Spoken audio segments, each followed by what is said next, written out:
Thank you for having me. Thank you for having me. Yes. So today we're going to be talking about his book. Who are you talking to? So, It's an acronym, W.A.Y.T.T.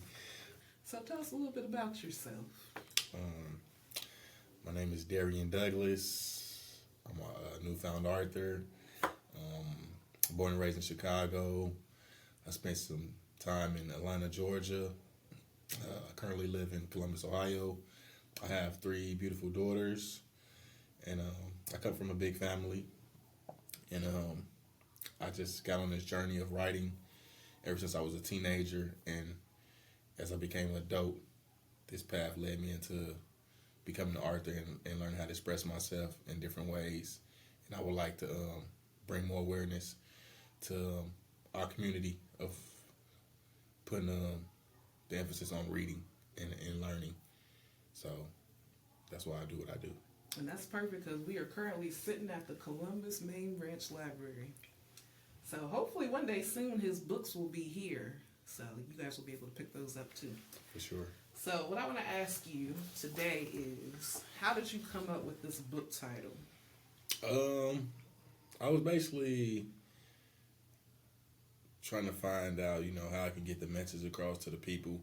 It was like I didn't want to put a blame on anybody. I didn't want to bring shame to anybody. I didn't want to be a tell-all. I just basically wanted to get a message across of how I seen things from my perspective, some challenges I faced in life, obstacles I had to overcome. Everybody has a different story, and I just want to bring mine to the light and share what I've been through to the world. And so I some of the names in there aren't the correct names. I decided not to put the official names in there. I didn't want anybody to feel a certain way about the message I was trying to put out there to the people. I just basically want to bring awareness to what happened to me and how my story can help somebody else. I'm going to read a little passage, and this is kind of a deep question, but on page 16 of this book, Okay. it says, "The love was rooted in us. It was there, but as a child, I didn't know what love meant. All I knew was in those moments was that it wasn't getting any better." So, can you elaborate more about how you didn't know what love meant as a child? And was this based on your circumstances at the time?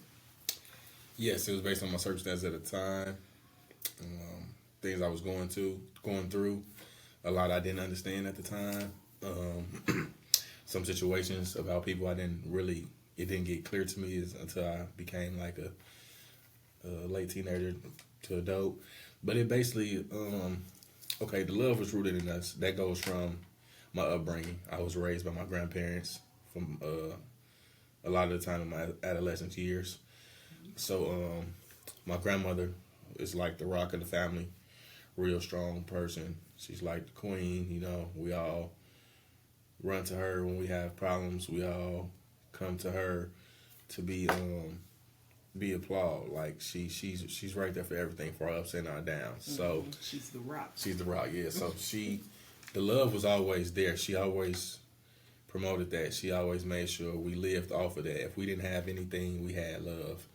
So that was rooted into me. But from the things that was happening around me, the people that I needed to love me, it wasn't there. So if one person is loving you, but you don't see anybody else giving you the love that you need from the people that you want, and you don't have no way of understanding why you can't make these people love you, why can't you see that you need to be loved, it was hard for me at times, because it's not that they didn't love me, they couldn't show me that they love me. Right. And I couldn't change that. So the 37-year-old version of you now versus coming up as a little kid then, right, has that changed? Or do you still think there's some elements of certain relationships that you still don't feel love from? That's actually true to this day. I mean, I learned to love people from a distance and learn to love them for who they are.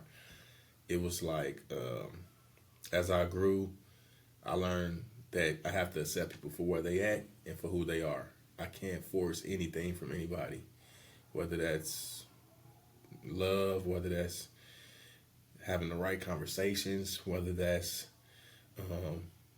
having empathy for what I'm going through, or just understanding where I'm coming from and what I need at that time. I can't force the relationships that I have, whether it's family or friends. I know the place we are in, so I can't ask for what you can't give me, because that is just, that'll bring hurt to myself. I upset myself. So I learned to accept people. I learned to know where they are in my life and what role they play. So I also just love people from a distance. So that's what I grew to learn. I love you. I know we may not be here, but that's not going to change who you are in my life and what you are as a family member. I love that. Thank you. One thing, motto I live by is you trust people for who they are. Right. And not for who you think they should be. Right. And I think especially for African Americans, a lot of times we all grow up with issues between family members and relatives, and we want relatives to show up for us. That applies to myself as well. My dad, for example, sorry, Dad, but I don't think even to this day he has loved me the way I've wanted him to love me. Right. And when I was younger, that troubled me tremendously, because I'm like, why aren't you showing up when I need you? Right. So it was until probably about 5 years ago where I realized, like, he probably will never give me what I need. No. And what therapists and other people try to tell you is, like, try writing a letter. Right. Take them out to eat. Do this, do that. And a lot of times when you already know you're not going to get the answers you need from those people, it makes you kind of shy away from those solutions. So I think it's very powerful that you're able to acknowledge, like, hey, that's true. That person just is who they are. That's true. Because, you can try, but the person still may not see it from your perspective or your angle. And some people go in defense mode. Oh, yeah. So it's hard for somebody to try to get them to see what you see and how you feel when they already have a way about themselves. So I truly commend you for what you tried to do, but that's something we learn. We can't force the hand. That's one thing, life is about. So we gotta just live with it, I think. I beg to differ. Right. I know. That's not because I'm a solutionist, and I do feel like there's ways for people to deal with things. I just don't know what they are. That's true. I wrestle with that every day. That's true. What would be the best method to communicate how you felt about something? Because ultimately, in our community, a lot of times we just sweep stuff under the rug. We do. And we just carry all this baggage with us throughout life because that's how we've been trained and brought up. But in our generation, I think it's the first time in a long time where we're actually saying, like, hey, we want to address some issues even though y'all ain't trying to hear it. Speaking of my mind. And that is a part of healing. Yeah. That is a part of healing. And I truly believe in healing. But it's just, is it a never-ending battle, or do you keep fighting that battle knowing that you may not get there? So that's where it goes me, like, we can try to beat this topic down for 10 to 20 years. That's true. And when I may feel satisfied with, the message I was trying to get across, or when I feel that we have an understanding of each other, is the relationship still going to be the same? Or is the relationship going to be different? That's my thing. I just feel I understand where you're coming from, and I truly tried that. I really do. But if we do that, how do we end up back in the same space we was in from the beginning? And it hurts. Yeah. Because I've tried the whole let's have the Cosby Show style family talk. Right. And it backfired. Me too. I know what you mean. I definitely know that trying to address issues sometimes can make people feel like even they go to defense mode. mode. Right. And that's never where people want to get to when they're trying to heal. Right. So I don't know either, but I do think at some point there has to be some bridge where people are able to let out what they need to say. And to be truthful, when that usually happens? When somebody's on their deathbed. Yeah. And that's the sad part. That's the sad part. That's the sad part. But I think even going back to your book, too, that's another outlet on how to express things.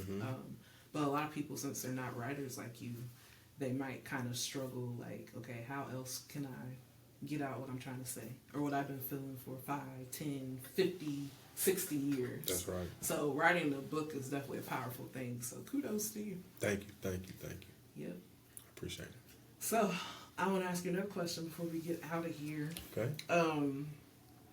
This one's kind of touchy, but in honor of Domestic Violence Month, I know in the book you talk a little bit about the struggles that your mom dealt with.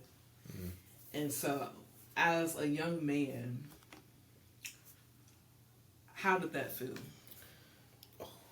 I mean, yeah, that's a big subject. I mean, to touch on that with the time we have, okay.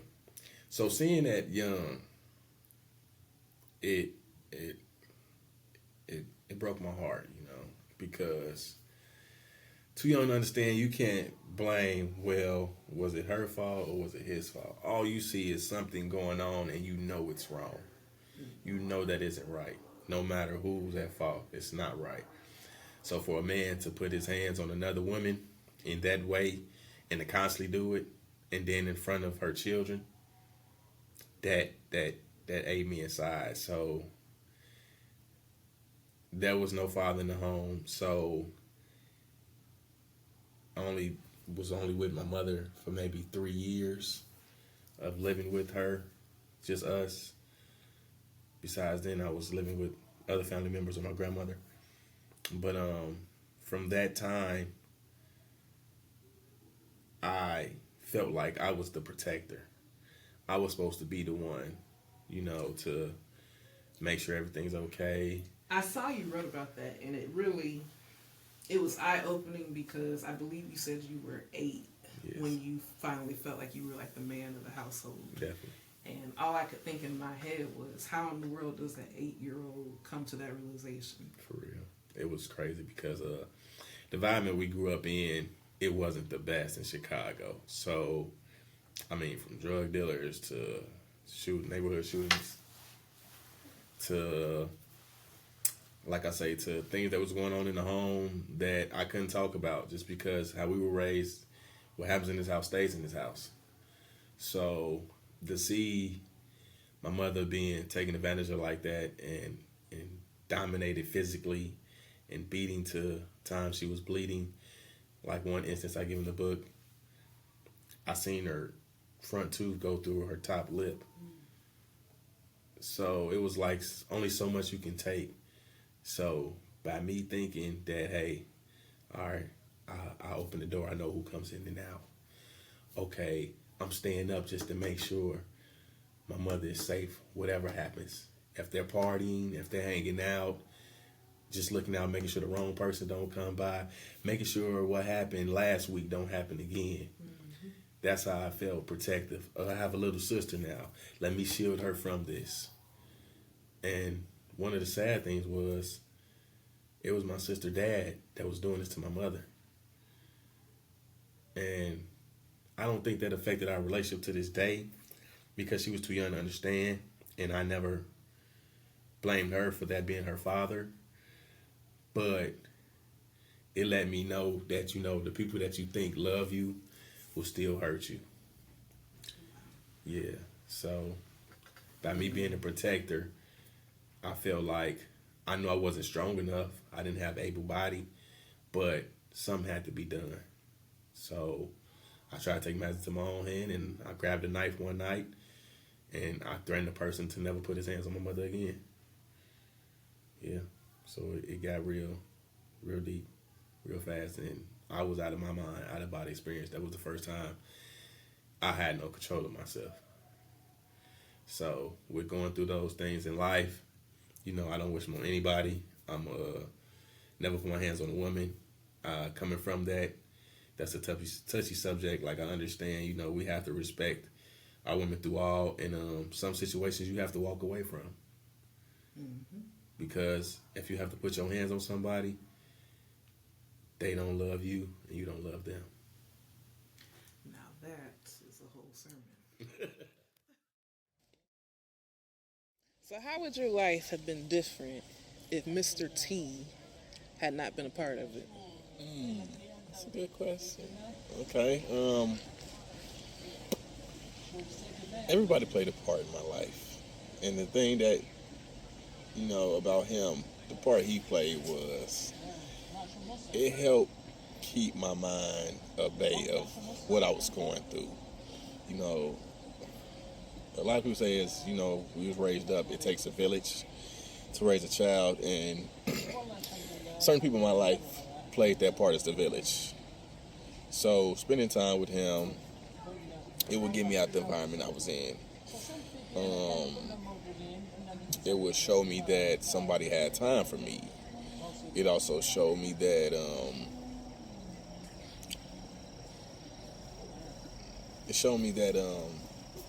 basically, whether they're family or not, people can take a liking to you and care for you and treat you as theirs. And that showed me something I never known as a young age, but I understood as an adult, that being a man, taking on somebody else's kids, you have influence in their life, whether it's positive or negative. And he gave me the positive influence of that I wasn't his, but it showed me what a man can be and how a man should love another child and what he can do to basically implement change in their life. And by being a male figure, that showed me what a good man could be.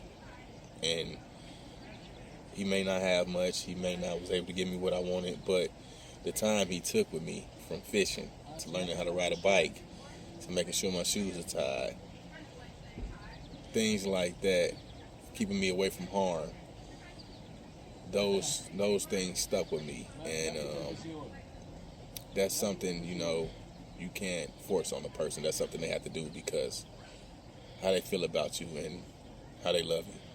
So yeah, he definitely, he kept me away from some things. He showed me some things. He kept me busy, kept my mind busy, so I didn't go down the path of other friends or what was around me, and it helped me, because being in the fire 24/7, I mean, it's like you seeing hell a lot.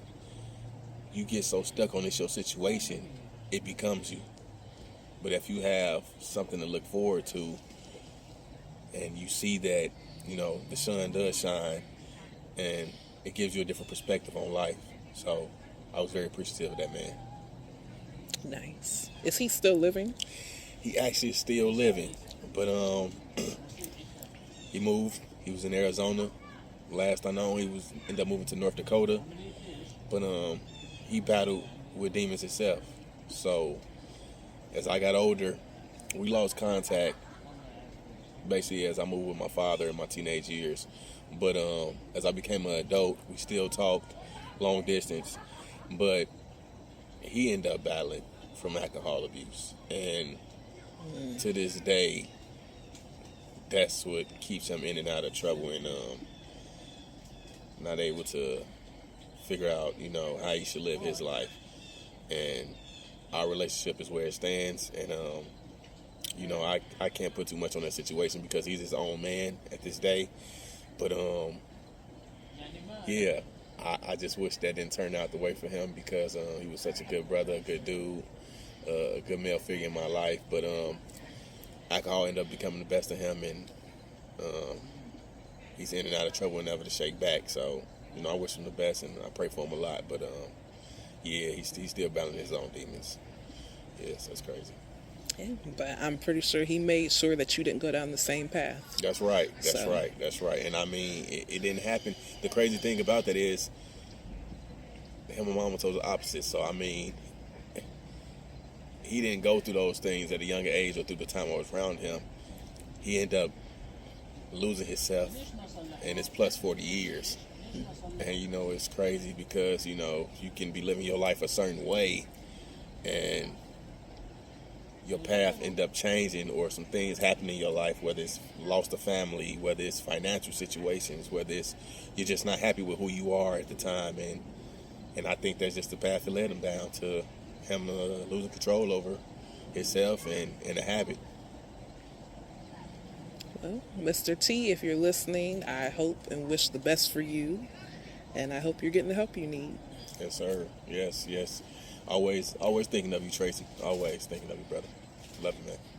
All right, so I want to read another little part of your book because this was probably one of my favorite quotes. Okay. So, page 21, you say, I'm getting old, I have to get closer. Hey, you can be the change. Be the one, the model, the definition of a man. So how did you come to that realization, even though your environment didn't seem to align with it? Okay. That question right there, that quote, somebody in my life, as I was speaking of It Take a Village, I had a first grade teacher, Miss Tracy, Marilyn Tracy. She was a vocal leader in my life. She was someone that was attached to me emotionally, and I didn't understand it, but all I knew was I was there to accept it, and it was like a guardian angel. It was somebody that was looking over me, somebody that wanted my best interests. And one day she told me, being in first grade as a young child, she said, you can either live your life like this, the way Chicago is. You could become, the addictions that your family are battling. You can not want anything in life, not dream for success. So you can be different. You can be the change. You can be the person that changes all this for your family. I didn't know what that was then, but I know now that's what we learn to cause today as breaking generational curses. Right. That was me finding my purpose, me knowing that I can have a purpose young. And I didn't let that scare me. It made me think for years and years, but it also gave me a way to live. So just like they say, having that father over you when you're thinking of something of doing wrong, she was that person. Having that thought in my head, this is not what Miss Tracy wanted me to do. This is not how I should live my life. This is not something that's going to benefit me. These people aren't who I should be around. These people don't love me if they put me in this position. So with that being in my head, it instilled in me to always know that I have a purpose in life. Now, did I know my purpose then? No, truly, I didn't. But it gave me a way to find it, a path to walk, to know when I'm stepping outside that path, how to correct myself. So I use that in my life daily, from stages of growing into my manhood, and also becoming a father. I can be the difference and be the father I want to be. I may not have the perfect example or the prime example, but I knew what not to be, so I know who to be. So That's what it was. how do you think your situation would have been different if the Jewish lawyer had not have intervened? Good question. See, that situation was an eye-opener. That's something that was out of my control. That's why I say God, he sometimes, he's putting these pieces to the puzzle for you to, like they say, a test becomes your testimony. Mm-hmm. We all get tested in life. It's how we react and how we pass, if we're prepared for it or not. That's just life's journey, I feel. And with that man being there, I could have put myself in a dark hole. I could have did a lot of time. I would have been on my own. I would have been raising a child from the prison system, and I wouldn't be the first person to graduate from college in my family. I would have lost that. The situation I put myself into would have made me forfeit all the things that I was trying to do for my future. So it could have changed my direction, because as a statistic, they say once you get up in the system, it's hard for you to stay out of there. So I could have been fighting the wrong battle in life. I could have been fighting the battle of fighting myself instead of fighting the battle to become a better version of myself. So me being lost in that system and being lost mentally, my challenge uphill could have been far worse of the things that I've seen today. So I'm just thankful for that man coming into my life, him doing what he doing, whether he know it or not. I didn't understand it at the time. I didn't know who this man was. I didn't prepare myself in going into that courthouse. Me and my father, we wasn't eye to eye on the situation, so I didn't have that support, and the chips just fall where they may. And I thank God for that, because that man saved me from going down the path I wasn't ready for. Truly, I wasn't ready at all. Yeah. So you were only doing probation, or you had to do jail time too? Okay, so with that, I spent about almost 6 months in there, in jail, just going in from my charge. Got out, waiting for my court date, 8 to 10 months, and I was looking at 1 to 10, but with that gap and all my charges being felonies, I was guaranteed to do at least 2 off the back with no record.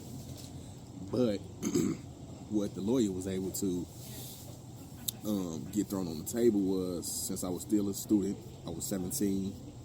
The law was just passed the year before that when you turn 17, you get charged as an adult. My birthday's in December. I got charged in January. So basically, if I would have caught that charge a month before, I would have been 16, and that would have been a juvenile charge. Mm-hmm. But since it happened a month later in January, now I'm charged as an adult. That's the way things work out in life. Yeah. So by me doing the wrong things I was doing, I played myself. Because a month before, doing the wrong things I was doing anyway shouldn't have happened, but God waited for a month later for me to keep making those same dumb decisions I was making, and for me to learn from that. Mm-hmm. Yeah, so he ended up working out something for me. I told him I wanted to go to college. I told him this wasn't me. I was a varsity athlete. I played basketball in high school, varsity, sophomore, junior year. This was getting ready to head into senior year. So my senior year was supposed to be very promising. Ready for college, ahead of my grades, graduate in December, maybe starting varsity, coming from 2 different high schools. So that was a big difference with me. I was new to that program, and I was already making an impact. So he knew all this that I wanted to do, even though from this decision I made, he didn't see that type of kid in me. So they was able to work out something to where they say, hey, you know what? You get your diploma. In these next 12 months, we'll give you 12 months probation, and we'll put you on a first felonies program. Basically like a first offender. So if you complete all these circumstances we line up in front of you, you complete all these things, you check all these boxes, we'll erase those felonies off your record. We'll knock your sentence down to a misdemeanor right now. And if you do this probation, get your diploma,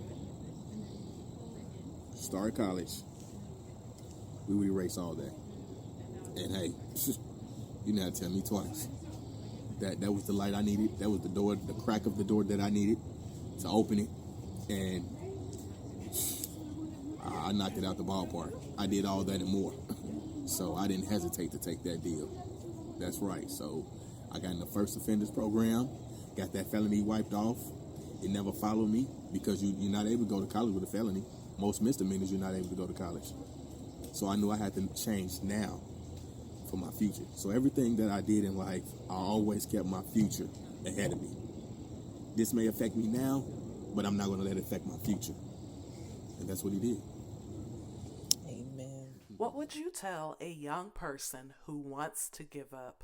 Free your genetics, all that of the habits that run in my family. Don't wipe that all out. You have a chance to start over. You have a chance to break the chain.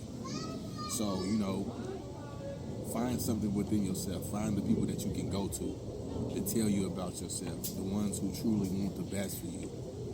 Pick out a cast of people that you can rely on when you need the love, when you need the vent. You have to find those different avenues to make it work for you in life. And also, don't burn your bridges. You know, it may be a lot of situations that you have with people. You may come across loved ones and family members that just aren't there for you like you need them to be. They just can't love you the way you need to be loved. They don't understand you. So you don't burn those bridges. You place those people where they need to be, and you deal with them accordingly. But also, you know, find the ones that are being influential in your life. And I say that because we all need to know where we come from to know who we are. So I don't take nothing from my past. I don't regret anything. You know, it happened to me. That's the way God, you know, that's the way God put this puzzle together.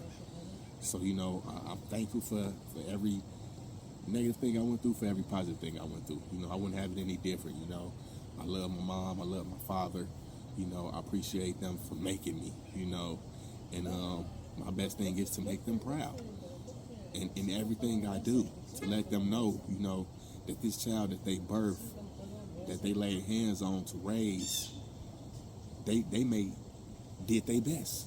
What they can do and what they did for me was probably the best they can do. And I accepted that. But I also know I got to live for myself. So don't quit. Don't give up on your journey. You know, find that light in the darkness and stay true to yourself. But never give up on yourself. Walk with your head up and don't walk with your head down. You know, and whatever you're going through in life, just know it can get better. And just keep that mindset, because it can get better for you. But it all starts with you. So don't let nobody get in the way of you. Be the best version of you that you can. And that's the message I got for the youth, for the young brothers, for our sisters out here, for people that's trying to rekindle relationships. I just feel like, you know, we all going through something in life, and we all have our challenges, but never give up. I want to know who are you talking to? That's the question. That's the $1 million question. Well, truthfully, I was talking to everybody. This book was for my family, my friends. I was actually talking to myself. I was in a dark place at the time. So for me to release this book, it took a lot of energy off of me. It gave me a different perspective of life. So I needed this book for myself more than anybody else. I needed to get this out. You know, we're all about forgive and forget. But I needed to forgive others to live better for myself. So with putting a lot of things out there, instead of making it who I was and letting it hold me down to this being my testimony to every person, I just wanted to get that weight off my shoulder and start living for something different. And I didn't have to make my troubled past who I become to let you know that you can overcome it. But I definitely was talking to the family. I wanted to get the message out, you know, and definitely let them know it wasn't no love lost. It was just the path that God laid in front of me. It was the circumstances that I was raised into. And I don't think you should let that dictate your life. And I didn't want to let that hold me down or make me a statistic to what I can become. So who are you talking to? You know, I was talking to the world, and now I want the whole world to hear my voice and use this short memoir to basically bring some change in their life. You know that they can be the difference. Know that they whatever they're going through, they can change. They don't have to end up becoming who you are. You don't have to carry that weight on your shoulder. But you can let that go, free yourself, and also live a better life. Change the direction you're going into. And don't be afraid of that, you know. With change, fear comes, you know. We fear change because we don't know what's on the other side.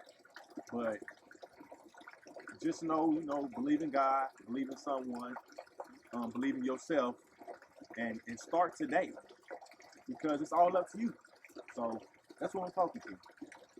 That's what I'm talking to. Nice. Pick copies everywhere. Barnes & Noble, Amazon. You see me on the street, I carry it with me. So I'm trying to put as many copies as I can into the streets. So I appreciate if you follow me and follow the journey. What is your Instagram page? My Instagram is my branding company. The company that I'm starting is Journeyman Company. Journey is spelled without the E. So it's JOURNYMNCO_LLC at Instagram. So that's Journeyman Co _LLC for Instagram. And you can find my books, like I say, on BarnesandNobles.com, Amazon.com, BookBaby.com, and I'm at every pop-up and expo I can, and I'm trying to work my way to a city near you.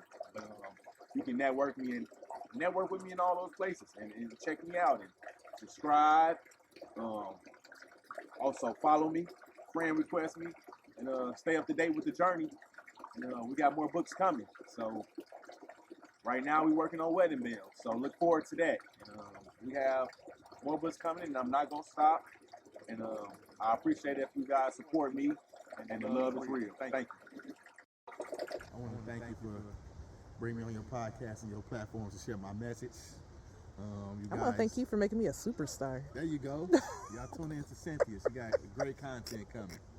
I appreciate it. It was a pleasure working with her and collaborating with her. You know, she's dope. So you guys stay in tune, and I appreciate what she's doing for our culture and our community. And make sure y'all keep in tune with her. Pay attention.